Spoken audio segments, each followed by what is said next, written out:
तो लास्ट हमारा graphical representation of displacement, velocity and acceleration, और जिसमें हमने इक्वेशन ली थी y is equal to a sine omega T, ये ली थी बेटा हमने, जिसमें हमने a और साइन के बाद जो ओमेगा है इसको लिखा था हमने 2π/t इंटू स्मॉल टी, जिसमें y हमारा डिस्प्लेसमेंट है, a हमारा एम्पलीट्यूड है, और फिर हमने टेबल ली थी एक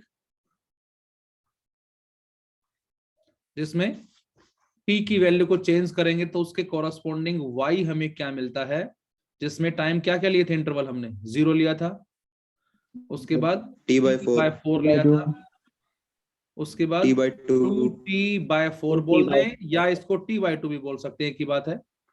उसके बाद लिखा था हमने 3t/4 और उसके बाद लिया था 4t/4, मतलब टोटल टाइम को हमने 4 पार्ट में डिवाइड कर लिया था, क्योंकि 4 में डिवाइड करने से बेनिफिट ये मिलता है कि जो एंगल बनता है यहाँ वो एग्जैक्ट बनता है। हम 6 में भी डिवाइड कर सकते हैं, t/6, 2t/6, 3t/6, 4t/6, 5t/6, 6t/6, 8 में भी कर सकते हैं, 7 में भी कर सकते हैं, बट एटलीस्ट 4 के अंदर हम कह सकते हैं क्या कि हमारे पास जो एंगल जो है एग्जैक्ट बनता है। और फिर हमने वैल्यूज को पुट किया था, t को रखा था 0 यहाँ पर, तो ये सारा हमारा बन गया था 0 और साइन 0 0, तो रिजल्ट हमें क्या मिला था 0। जैसे ही हमने इस स्मॉल t की जगह रखा था बेटा क्या t/4, तो t/4 पुट करते ही ये हमें मिलेगा π/2, बिल्कुल ठीक है। तो ये हमें याद रखना है बेटा, t/4 का मतलब होता है π/2 और साइन π/2 1 को a से मल्टीप्लाई करेंगे तो हमारे पास a आ जाएगा बस। अब आगे आपको याद रखने की जरूरत नहीं है, पहला 0 और उसके बाद प्लस a आया, अब अगला 0 आएगा, 0 उसके बाद माइनस a, फिर 0 आएगा, 0 फिर हमारा प्लस a आएगा, फिर 0 आएगा, फिर माइनस a आएगा, तो ये अल्टरनेट चलता जाएगा कुछ इस तरह से। और उसके बाद हमने इसको ग्राफ पे एक्सप्रेस किया था, जिसमें इस तरफ हमारे पास y है और इस तरफ हमारे पास टाइम है 0, ये था t/4, ये था 2t/4, ये था 3t/4, उसके बाद 4t/4, उसके बाद 5t/4, 6t/4, 7t/4, 8t/4 and so on, चलते जाए हम। और इसको हमने नाम दिया था प्लस a का, और इतना ही नीचे हमने नाम दिया था माइनस a का। और उसके बाद पहला पॉइंट था हमारा यहाँ, दूसरा पॉइंट t/4 पे a, वो आया था ये वाला पॉइंट, तीसरा पॉइंट ये आया था, चौथा पॉइंट 2t/4 में माइनस से ये आया था, माइनस, पांचवा ये आया था एंड सो ऑन, और इन सभी को हमने मिलाया था। तो कुछ इस तरह से हमारे पास एक वेव कर्व जो है वो आया था बेटा हमारे पास, और ये हमारा कहलाता है क्या ग्राफिकल रिप्रेजेंटेशन। इसी तरह से आगे चलते जाएं हम, तो इस तरह से हमें एक साइन वेव जो है वो ऑब्टेन होती है, इसको बोलते हैं साइन वेव। तो ये हमारा कहलाता है ग्राफिकल रिप्रेजेंटेशन ऑफ डिस्प्लेसमेंट। उसके बाद हमने क्या किया था बेटा, उसके बाद हमने इस रिलेशन को डिफरेंशिएट किया था विद डिफरेंशिएट किया था, तो वो आ गई थी वेलोसिटी, और a as it is constant है, साइन का हो जाएगा cos ओमेगा t, और ओमेगा बाहर आ जाएगा कांस्टेंट जो है। तो बेटा a ओमेगा और cos ओमेगा को लिखा था हमने 2π/t इनटू स्मॉल t, और उसके बाद उसी तरह से हमने टेबल बनाई थी, यहाँ पर भी t को पुट करेंगे 0, t/4, 2t/4, 3t/4, तो उसके कोरस्पॉन्डिंग वेलोसिटी कितनी आएगी अब हमें ये देखना है, और उसको भी इसी तरह से ग्राफ पे एक्सप्रेस कर सकते हैं, 0, t/4, 2t/4, 3t/4, 4t/4 and so on, इस तरह चलता जाएगा। और जैसे ही हम इसको 0 पुट करें यहाँ cos 0 1, a ओमेगा आ जाएगा, मतलब मैक्सिमम वेलोसिटी आ जाएगी। अब उसके बाद अगला t/4 पुट करते 90, 0 आएगा। अब अगला क्या आएगा माइनस a ओमेगा, -a, फिर 0 आ जाएगा, फिर हमारा ओमेगा आ जाएगा एंड सो ऑन। और इसको भी एक्सप्रेस किया था ग्राफ पे हमने, ये वेलोसिटी, ये टाइम, उसी तरह से 0 है, t/4 है, 2t/4, 3t/4, 4t/4। इस बार वेलोसिटी का जो एम्पलीट्यूड है कितना होगा ए ओमेगा होगा, जो कि पॉजिटिव में ये है और नेगेटिव में ये है, दोनों ही मैक्सिमम है, बस एक प्लस में और एक माइनस में। अब पहला पॉइंट यहाँ पर ये आया, दूसरा ये आया, तीसरा पॉइंट हमारा कहाँ आएगा, 2t/4 माइनस ए ओमेगा यहाँ जाएगा, चौथा पॉइंट यहाँ जाएगा और पांचवा पॉइंट यहाँ जाएगा। तो इस बार ग्राफ कुछ इस तरह से आएगा हमारे पास, कोसाइन वेव, लाइक बिल्कुल ठीक है। और ग्राफ ऊपर से शुरू हो रहा है, ये हमारा कहलाता है कोसाइन वेव। तो ये हमारे पास दो रिजल्ट आ गए थे, और फिर हमने इस वेलोसिटी वाले इक्वेशन को किया था डिफरेंशिएट। तो v हमारे पास है a omega cos omega T, और इसको डिफरेंशिएट करेंगे तो एक्सेलरेशन आ जाएगा a ओमेगा कोस का माइनस साइन ओमेगा टी, और ओमेगा बाहर आएगा, एक पहले से है, ये आ जाएगा। So acceleration equal to minus में a ओमेगा स्क्वायर इनटू में sine omega 2 pi by T into small T. उसी तरह से यहाँ पर भी हमने टेबल बनाई थी, टी की वैल्यू और उसके कॉरस्पॉन्डिंग एक्सेलरेशन की वैल्यू। इसकी पीडीएफ फाइल मैंने सेंड कर दी आपको, नहीं की? नहीं की सर। चलो 0t/4, 2t/4, 3t/4, 4t/4, तो ये सारा हमारा पहले पिछली क्लास में हो चुका है। और जब हम इसमें पुट करेंगे जीरो, सारा जीरो बन जाएगा। t/4 पुट करते 90 डिग्री बनेगा, साइन 91 माइनस ओमेगा स्क्वायर है, बस। अब आगे सोल्व करने जरूरत नहीं है, अब जीरो आ जाएगा। अब हमारा a ओमेगा स्क्वायर आ जाएगा, फिर जीरो आ जाएगा, फिर माइनस a ओमेगा स्क्वायर आ जाएगा, और इसको भी हम एक्सप्रेस करते हैं ग्राफ पे। तो यहाँ हमारा एक्सेलरेशन है, इस तरफ हमारे पास टाइम है, ये 0 है, t/4, 2t/4, 3t/4, 4t/4 and so on. और इसको लिखा था हमने प्लस में a ओमेगा स्क्वायर, ये कहलाता है एम्पलीट्यूड ऑफ एक्सेलरेशन, और ये आ जाएगा माइनस में a ओमेगा स्क्वायर। तो पहला पॉइंट यहाँ है, दूसरा पॉइंट यहाँ आ जाएगा, तीसरा पॉइंट हमारा यहाँ जाएगा, चौथा पॉइंट हमारा यहाँ जाएगा, पांचवा यहाँ जाएगा। तो इस बार हमारा जो ग्राफ है वो कुछ इस तरह से आएगा, ओरिजिन से शुरू हो रही है वेव, तो इसका मतलब ये हमारे पास साइन वेव ही कहलाएगी, इसको हम साइन वेव का ही नाम देंगे। तो ये हमने तीनों जो है डिस्कस कर लिए थे यहाँ से।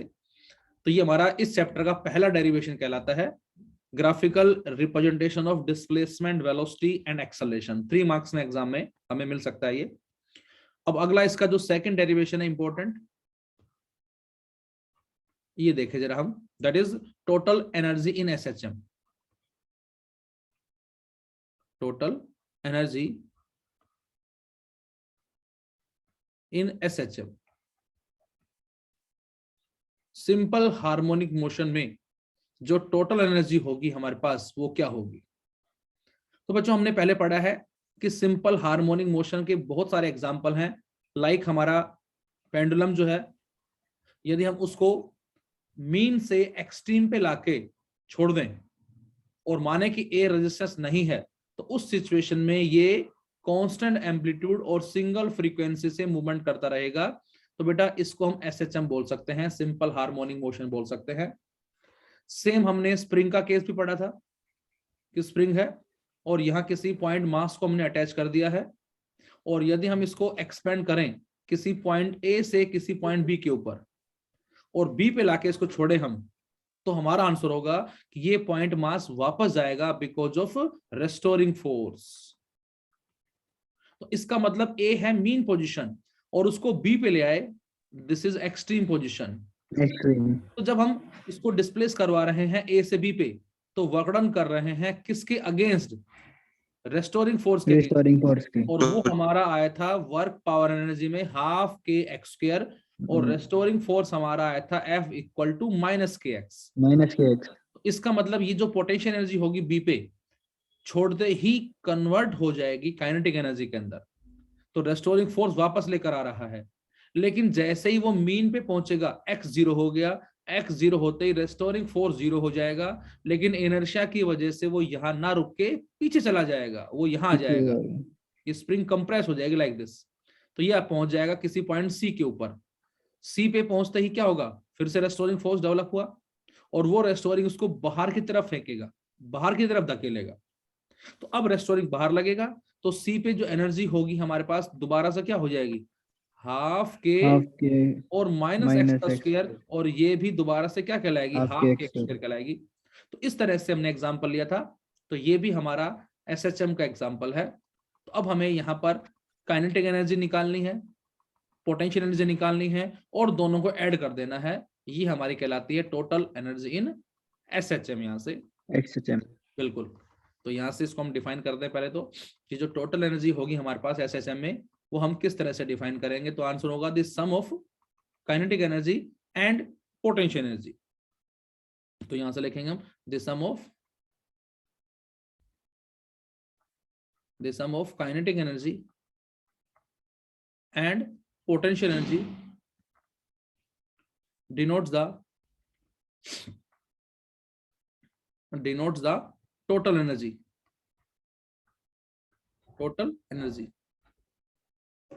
The sum of kinetic energy and potential energy denotes the total energy. लेकिन total energy कब होगी, क्योंकि total energy तो हमने ये भी पढ़ी थी कि जब हम किसी ऑब्जेक्ट को सर्टेन हाइट से फ्रीली फॉल करवा रहे हैं तो हर एक पॉइंट पे दोनों एनर्जी का सम कांस्टेंट रहेगा। बट यहां पर हम एसएचएम की बात कर रहे हैं, सिंपल हार्मोनिक मोशन की बात करें, मतलब यहां पर हमें ऑक्सीलेशन लेना होगा। तो उसके लिए हम क्या करेंगे, उसके लिए हम एक पार्टिकल कंसीडर कर लेते हैं। तो लिखा मैंने the sum of kinetic energy and potential energy denotes the total energy in case of a particle which is performing SHM, जो कि एसएचएम को परफॉर्म कर रहा है, विच इज परफॉर्मिंग एसएचएम। तो काइनेटिक और पोटेंशियल का जो सम होगा उसी को ही बेटा हम बोलेंगे टोटल एनर्जी। तो एक हमारे पास पोटेंशियल एनर्जी है और एक हमारे पास काइनेटिक एनर्जी है। अब बात आती है कि पोटेंशियल एनर्जी जो होगी वो क्यों होगी और काइनेटिक एनर्जी जो होगी वो क्यों होगी। तो हम इसको डिफाइन भी कर सकते हैं। Potential energy is this is on account of displacement. उस पार्टिकल को मीन से जब एक्सट्रीम पे ले जाएंगे तो कितना डिस्प्लेस करवाया, उसी की वजह से ही पोटेंशियल एनर्जी गेन की जाएगी।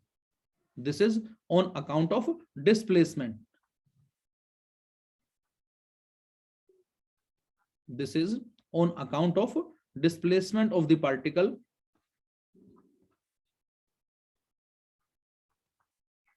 डिस्प्लेसमेंट ऑफ द पार्टिकल कहां से, फ्रॉम इट्स मीन पोजीशन। बिल्कुल, फ्रॉम इट्स मीन पोजीशन। और काइनेटिक क्यों होगी बेटा, ये होगी this is on account of motion, this is on account of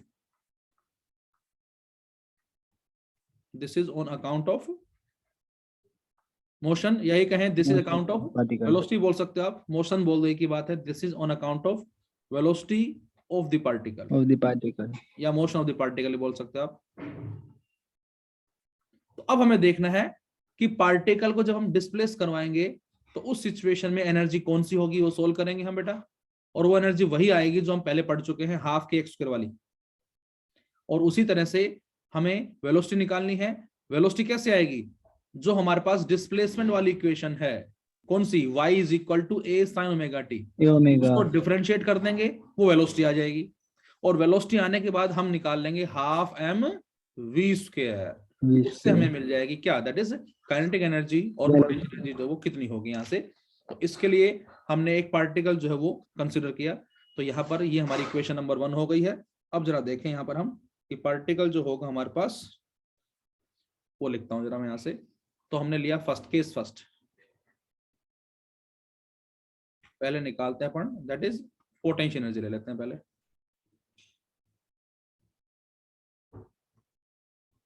तो हम पहले लिया दैट इज पोटेंशियल एनर्जी। तो उसके लिए बेटा हमने एक पार्टिकल कंसीडर किया। We consider a particle of mass m, we consider a particle of mass m of mass m, particle हमने कंसिडर किया जिसका मास m है और जो SHM को परफॉर्म कर रहा है, which is performing SHM, which is performing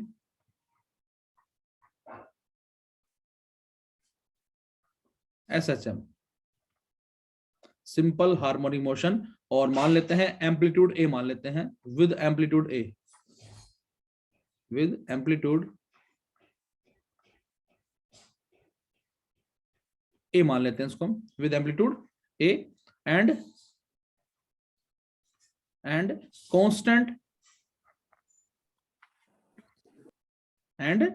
constant angular frequency,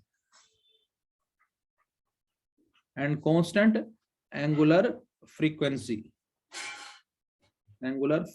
जो कि हमारी ओमेगा है, and constant angular velocity that is omega. और वो मीन से हमने उसको डिस्प्लेस करवाया एक्सट्रीम के ऊपर। तो मान लेते हैं, सपोज करें ये पार्टिकल है हमारे पास, ये मान लेता हूं मैं, ये हमारा पार्टिकल हो गया सपोज दिस वन, थोड़ा साइज बड़ा कर देते हैं, और ये जहां पर है ये हमने मान ली इसकी मीन पोजीशन है, this is the mean position. और इसको मीन से हम कहां पर ले गए, डिस्प्लेस करवा के, इसको मीन से डिस्प्लेस करवा के ले गए हम, सपोज करें ये मान लेते हैं एक्सट्रीम पोजीशन, इस तरह से ये हमने मान ली है, दैट इज एक्सट्रीम पोजीशन। तो ये हमारे पास कल आएगी दैट इज एक्सट्रीम पोजीशन, ये हमारे पास कल आएगी एक्सट्रीम पोजीशन। और यहां से यहां तक जो इसका डिस्प्लेसमेंट है, मतलब जो एम्पलीट्यूड है, उसको हमने ए मान लिया। अब जब हम इसको डिस्प्लेस करवाएंगे मीन से एक्सट्रीम पोजीशन के ऊपर, तो उस सिचुएशन में डिस्प्लेसमेंट की जो इक्वेशन वो क्या है, वो है y is equal to a sine omega T. तो यहां से अब हम बता सकते हैं क्या कि y बराबर a साइन ओमेगा टी, जो हमारी रिलेशन है बेटा, इससे हम बता देंगे ये उस पार्टिकल का आ जाएगा डिस्प्लेसमेंट। और यदि टाइम हमारा 0 है तो उस सिचुएशन में हमें मालूम है y क्या होगा। टाइम हमारा t/4 है तो हमें पता है y क्या होगा। टाइम हमारा 2t/4 है तो y पता है क्या होगा, 3t/4 पे क्या होगा, 4t/4 पे क्या होगा, ये हमें मालूम है। तो ये हमारे पास कहलाएगा क्या, इसका डिस्प्लेसमेंट कहलाएगा। और यदि इसको बेटा हम डिफरेंशिएट कर देंगे तो क्या मिलेगी हमें, यदि हम इसको डिफरेंशिएट कर देंगे, बिल्कुल वेलोसिटी, तो यहां से इसको डिफरेंशिएट भी कर देते हैं, y is equal to a sine omega T है, और इसको डिफरेंशिएट करने से वेलोसिटी आ जाएगी ए ओमेगा इनटू में कोस ओमेगा टी। इसकी हमें जरूरत पड़ेगी वेलोसिटी वाली इक्वेशन की। और एक बार और कर दें तो एक्सेलरेशन कितना मिल जाएगा, माइनस में ए ओमेगा स्क्वायर इनटू में साइन ओमेगा टी। बताओ ये आ जाएगा? बोले अब जरा इस इक्वेशन को थोड़ा मैं चेंज कर रहा हूं, एक्सेलरेशन वाली इक्वेशन को। कैसे चेंज कर रहा हूं, मैंने बेटा माइनस ओमेगा स्क्वायर तो रखा बाहर और अंदर लिख दिया मैंने ए साइन ओमेगा टी। बताओ क्या हम ऐसा लिख सकते हैं इसको? यस सर, बिल्कुल लिख सकते हैं। और सोचकर बताएं ए साइन ओमेगा टी क्या बन गया, y बन जाएगा, ये y बन जाएगा। तो इसका मतलब एक्सेलरेशन को हम क्या लिख सकते हैं, बोलो, माइनस ओमेगा स्क्वायर y। इस एक्सेलरेशन को बच्चों हम माइनस में ओमेगा स्क्वायर y लिख सकते हैं। अभी अभी हमने जो पार्टिकल माना था वो ये था, और ये हमने क्या मानी थी, इसकी एक्सट्रीम पोजीशन मानी थी। ये हमारे पास इसकी मीन पोजीशन है, और ये इसके बच्चों एक्सट्रीम पोजीशन है। और इसको हमने मैक्सिमम कितना डिस्प्लेस करवाया, suppose A is the amplitude का डिस्प्लेसमेंट। अब यदि हम उसको एक्सट्रीम पे ले जाके छोड़ें तो क्या होगा, तो आंसर वापस है आएगा, बिल वापस आएगा। कौन लेकर आ रहा है वापस इसको, रेस्टोरिंग फोर्स लेकर आ रहा है। Restoring force. तो हमने इस पे एक्सटर्नल फोर्स लगाया कुछ इस तरफ, FEXT, और इस एक्सटर्नल फोर्स की वजह से पार्टिकल जो है वो बाहर की तरफ चल रहा है, मीन से एक्सट्रीम पे चल रहा है। और एक्सट्रीम के ऊपर जो है मैक्सिमम इसके पास पोटेंशियल एनर्जी होगी, लेकिन जैसे ही छोड़ेंगे तो पार्टिकल एक्सेलरेट करना स्टार्ट करेगा, स्पीड अप होगा। अब स्पीड अप किस तरफ हो रहा है, बिल्कुल मीन की तरफ जो है, बिल्कुल ठीक है। इसको मैं ए बोल देता हूं पॉइंट, इसको मैं बी बोल देता हूं, या इसको कुछ और मान लेते हैं, पी क्यू मान लेते हैं। ये पॉइंट मेरा पी हो गया सपोज, ये पॉइंट क्यू हो गया। तो बेटा इस क्यू पॉइंट के ऊपर मैक्सिमम पोटेंशियल है, छोड़ते ही पोटेंशियल घटना शुरू होगी, काइनेटिक बढ़ना शुरू होगी। इसका मतलब स्पीड अप होगा जब वो मीन की तरफ चलेगा, और जब स्पीड अप होता है तो उसी को ही हम क्या बोलते हैं? एक्सेलरेशन बोलते हैं। तो यहाँ पर जो इक्वेशन आई है बेटा एक्सेलरेशन की, इस इक्वेशन में जो नेगेटिव साइन आया है, इस नेगेटिव साइन का मीनिंग हम क्या बताएंगे? इस नेगेटिव साइन बताएंगे this acceleration is towards the mean position. ये हमें याद रखना है कि यहाँ जो नेगेटिव साइन है, negative sign shows that this acceleration is, negative sign shows that the acceleration is towards the mean position। ये मीन की तरफ ही होगा हमेशा, मीन पोजीशन। तो एक्सेलरेशन हमारा आ गया ये। तो बेटा अब आपसे कहा जाए कि उसके ऊपर जो हमने फोर्स लगाया वो कितना होगा, एक्सटर्नल फोर्स। तो आंसर होगा external force equal to mass into acceleration. बिल्कुल। तो उस एक्सटर्नल फोर्स की वैल्यू होगी जिसको हमने डिस्प्लेस करवाया है, कम से कम इतनी वैल्यू होनी चाहिए। अगर इतनी नहीं हुई तो वो डिस्प्लेस नहीं करेगा।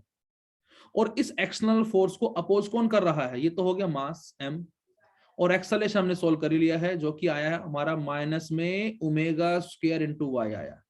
तो ये हमारे पास एक्सटर्नल फोर्स की इक्वेशन आ गई है Fext। मास जो कि m है, एक्सेलरेशन जो कि माइनस में ओमेगा स्क्वायर y है, ये हमारे पास आ गया है एक्सटर्नल फोर्स। लेकिन इस एक्सटर्नल फोर्स को अपोज कौन कर रहा है? Restoring force. रेस्टोरिंग फोर्स, बिल्कुल ठीक है। तो बेटा इक्विलिब्रियम में हम इस एक्सटर्नल फोर्स को रेस्टोरिंग फोर्स भी बोल सकते हैं, क्योंकि इतना इस पे रेस्टोरिंग फोर्स लगेगा जितना हमने एक्सटर्नल लगाया है। तो इसका मतलब ये एक्सटर्नल फोर्स की इक्वेशन भी है, as well as we can say this is the restoring force. So we can say the restoring force acting on the particle is equal to कितना? माइनस में m इंटू में omega square into में y। ये हमारे पास आ गए यहां से। या हम चाहें तो इसको लिख सकते हैं क्या, माइनस में ky लिख देते हैं। अब इसको मैंने ky क्यों लिखा? क्योंकि हमने वर्क पावर एनर्जी में पढ़ा था बेटा कि रेस्टोरिंग फोर्स बराबर किसके होता है? बोलो। माइनस के एक्स। वहां पर x क्या था हमारा? वहां x हमारा डिस्प्लेसमेंट था। फिलहाल यहां पर हमने y डिस्प्लेसमेंट माना है, इसलिए हमने वहां पर x लिया था, यहां हमने y मान लिया। और इस y के अलावा जो बच गया वो हमारा क्या होता था वहां पर? वो हमारा स्प्रिंग कांस्टेंट लेते थे या फोर्स कांस्टेंट लेते थे। तो उसी तरह से यहां पर हमने जो y के अलावा जो फैक्टर बच गया इसको हमने k बोल दिया। तो यहां से वही सेम इक्वेशन आ गई जो हमने पढ़ी थी वर्क पावर एनर्जी के अंदर। तो ये हमारे पास रेस्टोरिंग फोर्स की इक्वेशन आ गई है, F restoring will be equal to minus ky, जिसमें हमारा k जो है वो क्या कहलाएगा? Force constant. इसको हम फोर्स कांस्टेंट बोल देंगे। ये हमारा फोर्स कांस्टेंट या स्प्रिंग कांस्टेंट या स्प्रिंग फैक्टर भी बोलते हैं इसको, और इसको हम स्प्रिंग फैक्टर भी बोलते हैं, स्प्रिंग फैक्टर। तो ये हमारा आ गया। तो इसका मतलब ये हुआ कि जब हम उस पार्टिकल को डिस्प्लेस करवाएंगे तो उस पर इतना रेस्टोरिंग फोर्स लगेगा। अब आपसे कहा जाए कि हमने उस पार्टिकल को बिल्कुल थोड़ा सा डिस्प्लेस करवाया, कितना? dy। ये पार्टिकल यहां पर है और उसकी मीन पोजीशन से एक्सट्रीम पे ले जा रहे हैं, लेकिन हमने थोड़ा सा डिस्प्लेस करवाया, कितना? से dy। तो जब थोड़ा सा डिस्प्लेस करवाएंगे तो वर्क डन कितना होगा? dw। बिल्कुल। when the particle displace dy, then work done be also small, then work done will be very small, and which is given by, और वो कितना होगा? and which is given by, और वो small work done कितना होगा? तो answer बेटा dw कितना होगा? तो वो होता है फोर्स इनटू डिस्प्लेसमेंट। ये हमारा वर्क डन कहलाएगा एक्सटर्नल फोर्स के रेस्पेक्ट में, पॉजिटिव होगा। लेकिन यही वर्क डन हमारा बेटा रेस्टोरिंग फोर्स के रेस्पेक्ट में क्या होगा बच्चों? नेगेटिव होगा। नेगेटिव। क्यों? क्योंकि हम पार्टिकल को इस तरफ डिस्प्लेस करवा रहे हैं, बाहर की तरफ। तो एक्सटर्नल फोर्स बाहर की तरफ लग रहा है और dy भी बाहर की तरफ है, तो फोर्स और डिस्प्लेसमेंट पैरेलल है, वर्क डन पॉजिटिव। लेकिन रेस्टोरिंग फोर्स जो बेटा वो अपोजिट डायरेक्शन में है, तो रेस्टोरिंग फोर्स और dy में एंगल 180 डिग्री है तो वर्क डन नेगेटिव। तो यदि आप यहाँ पर प्लस लिखते हैं तो इसका मतलब क्या होगा, एक्सटर्नल फोर्स के रेस्पेक्ट में वर्क डन है। और यदि आप यहाँ पर माइनस लिखते हैं इसका मतलब क्या होगा, ये रेस्टोरिंग फोर्स के रेस्पेक्ट में वर्क डन होगा। तो dw इक्वल टू माइनस में f इंटू dy। तो यहाँ पर इस f को क्या बोलेंगे हम, इस f को रेस्टोरिंग बोल देंगे हम। और हमें पता है रेस्टोरिंग फोर्स की वैल्यू कितनी है, माइनस ky है, माइनस तो इसको रख दें अब आप यहाँ पर। तो यहाँ से dw हमारा कितना आ जाएगा, माइनस साइन इनटू में रेस्टोरिंग, और रेस्टोरिंग हमारा होता है ky इनटू dy। तो यहाँ से स्मॉल वर्क डन जो आया वो आ गया कितना, k इंटू में y इंटू में dy। और नेट निकालने के लिए क्या करें, इंटीग्रेट कर दें, इंटीग्रेट। बिल्कुल। And for calculating net work done we have to integrate,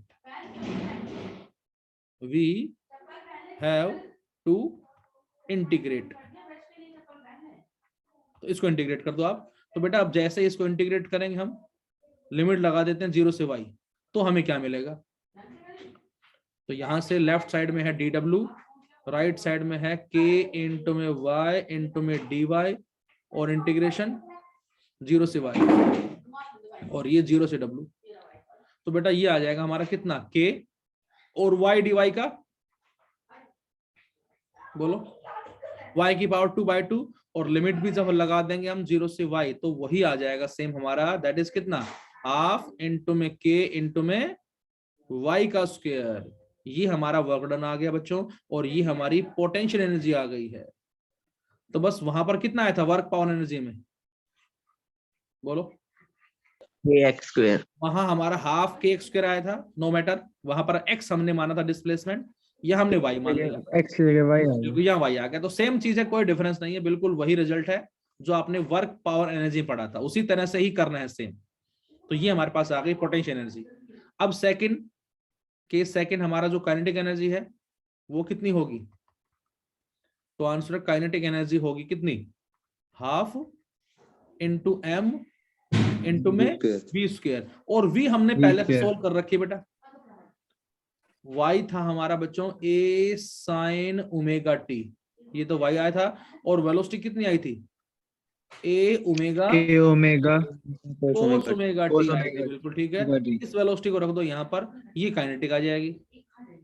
तो यहाँ से इसको पुट करें हम, so kinetic energy equal to half into में m इंटू में v का स्क्वायर, और v का स्क्वायर का मतलब a square omega square cos square omega t, बिल्कुल ठीक है। ये हमारे पास आ गई क्या, दैट इज वेलोसिटी का स्क्वायर आ जाएगा। तो काइनेटिक एनर्जी की वैल्यू हमारे पास आ गई है दिस वन।